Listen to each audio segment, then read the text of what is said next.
Hello everyone, আজকে আমি আর একবার চলে এসেছি পোস্তর বড়া নিয়ে।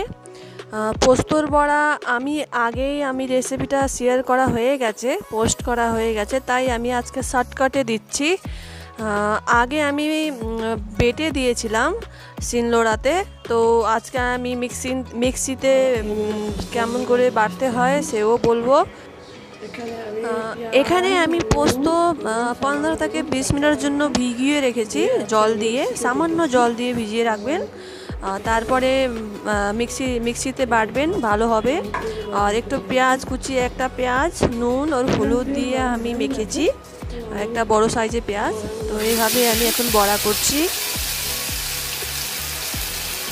যদি আপনারা লাগে যে ফেটে যাচ্ছে বড়া, আমি এখানে কিচ্ছু দিচ্ছি না। আপনারা একটু সামান্য চালের গুঁড়ো দিতে পারেন, আমি এখানে একদম দিচ্ছি না।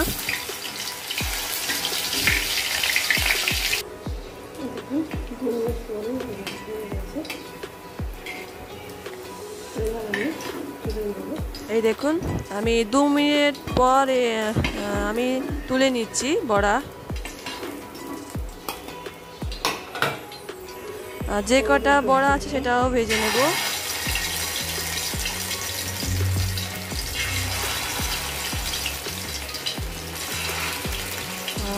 আর বলছি যে গ্যাসের ফ্লেমটা প্রথমে হাই করবেন, যখন বড়া দেবেন তখন একদম লো করবেন, আর আবার 10 থেকে 20 সেকেন্ড পরেই আবার বাড়াবেন, আবার কম করবেন। যদি একেবারে হাই ফ্লেমে বড়া করতে চান তাহলে আবার জ্বলে যায়, ভিতরে কাঁচা থাকে, তাই একদম লো ফ্লেম করেই করবেন বড়াগুলো।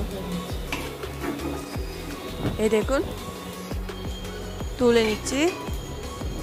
রেডি হয়ে গেল পোস্তর বড়া, আপনারাও এনজয় করবেন। খুবই বৃষ্টি হচ্ছে, বৃষ্টির মধ্যে বড়া খেতে খুবই ভালো লাগে। যে কোনো বড়া এইভাবেই করবেন। আর